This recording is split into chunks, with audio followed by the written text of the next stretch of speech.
こ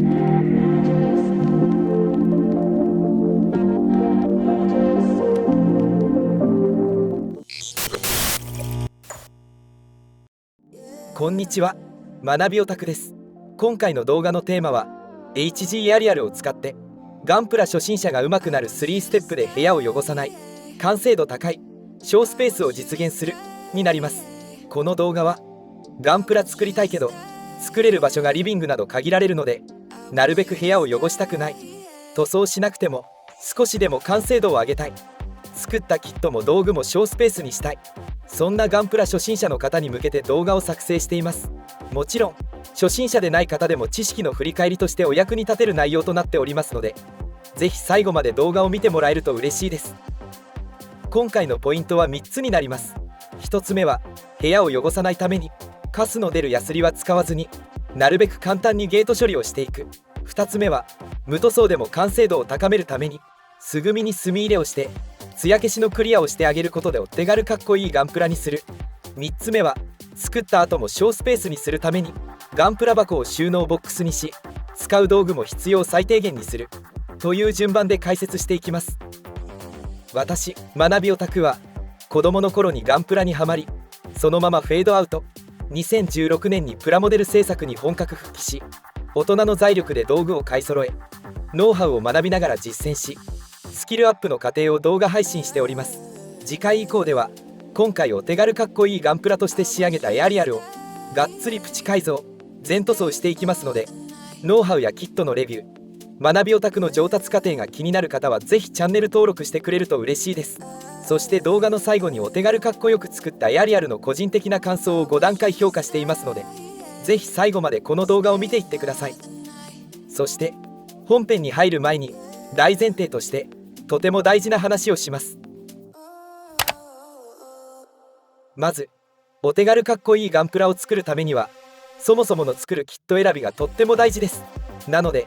昔見ていた思い入れの強いモビルスーツを作りたいのは山々だけどどうなんだろうと思ったら、まずは YouTube で検索しましょう。キット名プラスレビューで検索するとたくさんのモデラーさんがレビュー動画をアップしてくれていますので、まずは下調べしましょう。あとはお手軽かっこいいガンプラを作るためのキット選びで大事なのは2つ。1、なるべく最新のキットを選ぶ。2、パーツ数は多いが RG シリーズを選ぶのいずれか、もしくは両方を満たすものが良いと思います。なぜ最新のものを選んだ方がいいかというと、ガンプラには次のようなシリーズがあります。そしてそれぞれのシリーズをシンプルに表現するとこんな感じになるかと思います。ガンプラ初心者ならお値段的にも流通量から見ても最初に手にしやすいのが HG シリーズかと思います。しかし HG シリーズは塗り分けもざっくりなので、無塗装だと少し寂しいものがありますので、今回の無塗装でもお手軽かっこいいには該当しないと思います。私個人的には正直 HG シリーズは塗装前提のガンプラ上級者向けだと思っています。ただし同じ HG シリーズでも最新のもの、2023年現在であれば水星の魔女シリーズだと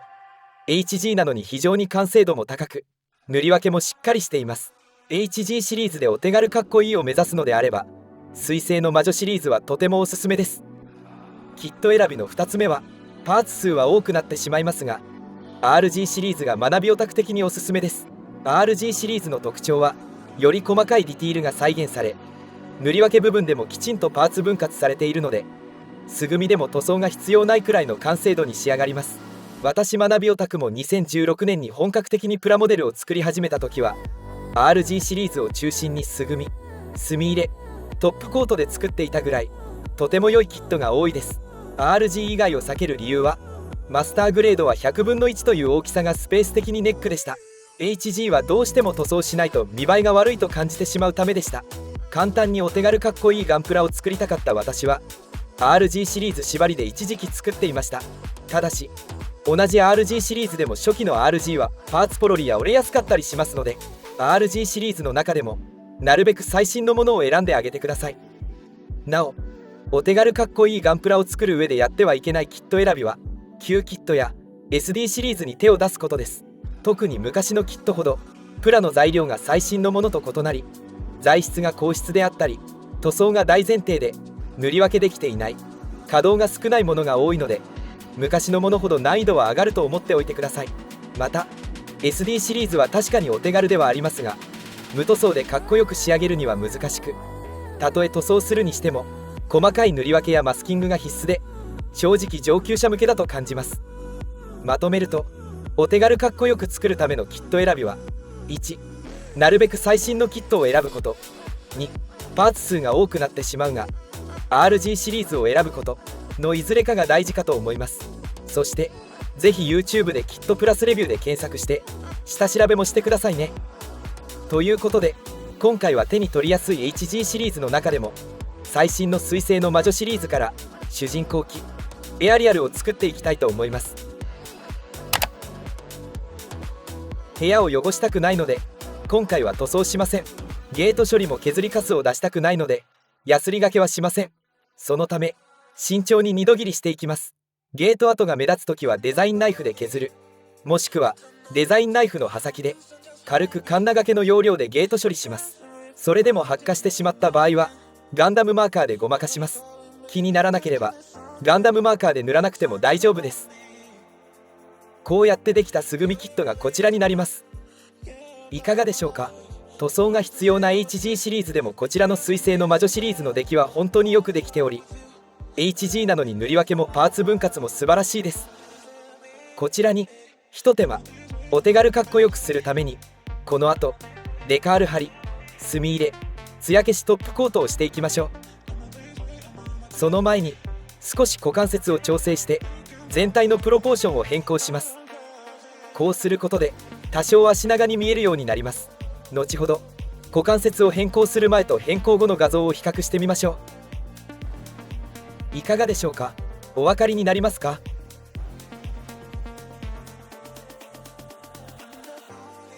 ただ組み立てただけでこちらのような出来になりました。 HG なのに本当に素晴らしいキットですね。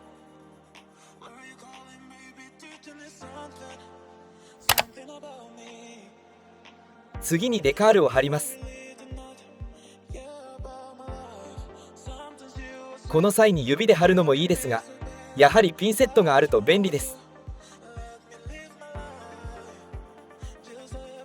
そして墨入れ、白いパーツ部分はガンダムマーカーのグレー、それ以外はブラックが良いです。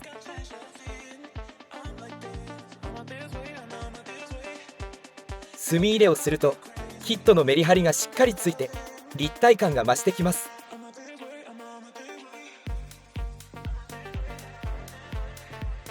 最後に艶消しクリアのスプレーの準備をします。できたらこのように持ち手を作りましょう。また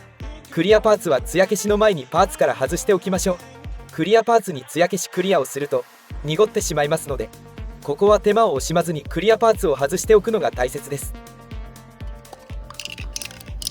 艶消しスプレーは部屋の中でなく外で作業しましょう。スプレー感は出過ぎてしまうことが多々ありますので、気持ち薄めでスプレーして様子見しながら少しずつやってみてください。そしてここで注意です。墨入れと艶消しの順番を守ってください。決して艶消しを先にした後に墨入れはやめてください。このように通常の状態で墨入れしても指で消せます。ところが艶消しスプレー後に墨入れしてもこのように指でも消えません。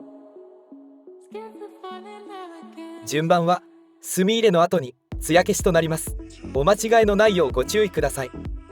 なお誤って墨入れ前に艶消しクリアや艶消し塗料を塗ってしまった場合は面倒ですが、光沢クリアをして墨入れ、その後再び艶消しクリアをしてあげるとにじんだり拭き取れなかったりすることはありません。ということで完成したのがこちら。いかがでしょうか。説明書通りに作った素組みの場合とお手軽かっこいいガンプラにしたもの、違いは分かりますでしょうか。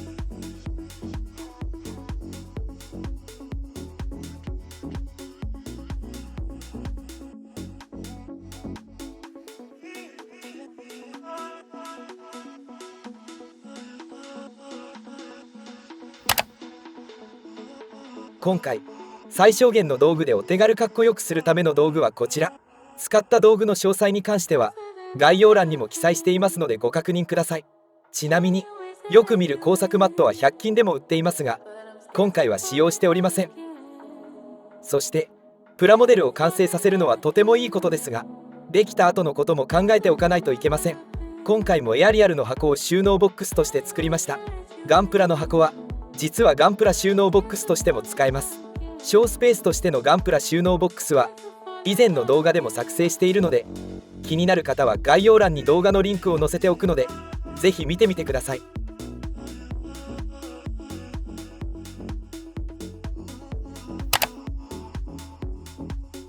今回の HG エアリアルは最新のキットだけあって非常に組みやすく、パーツポロリの部分も少なく、とても素晴らしくかっこいいキットでした。ただ縦の部分が一部塗り分けをシールで表現しきれていないのと、足の後ろ側が塗り分けできていないのが残念ですが、その他は言うことがありません。ということで HG エアリアルの評価はこちら。艶消しクリアの際にクリアパーツを外したりするのにパーツセパレーターは1つ持っておいた方が良いです。ということで初心者おすすめ度は星5つです。今回の動画いかがでしたでしょうか。今回のエアリアル、これで終わりではなく、次回以降で全塗装はもちろんプチ改造、縦の着脱などを簡易にしていきたいと思っています。今後もプラモデルのノウハウやキットの製作過程、チャレンジしてみたこと、学んだことなどを発信していきたいと思っていますので、見逃さないためにもチャンネル登録、高評価、ベルマーク通知の設定をしておいてもらえると嬉しいです。それではモデラーの皆様、そしてこれからプラモデルを作ってみようと思う方、良いプラモデルライフをお過ごしください。本日も最後まで動画を見ていただきありがとうございました。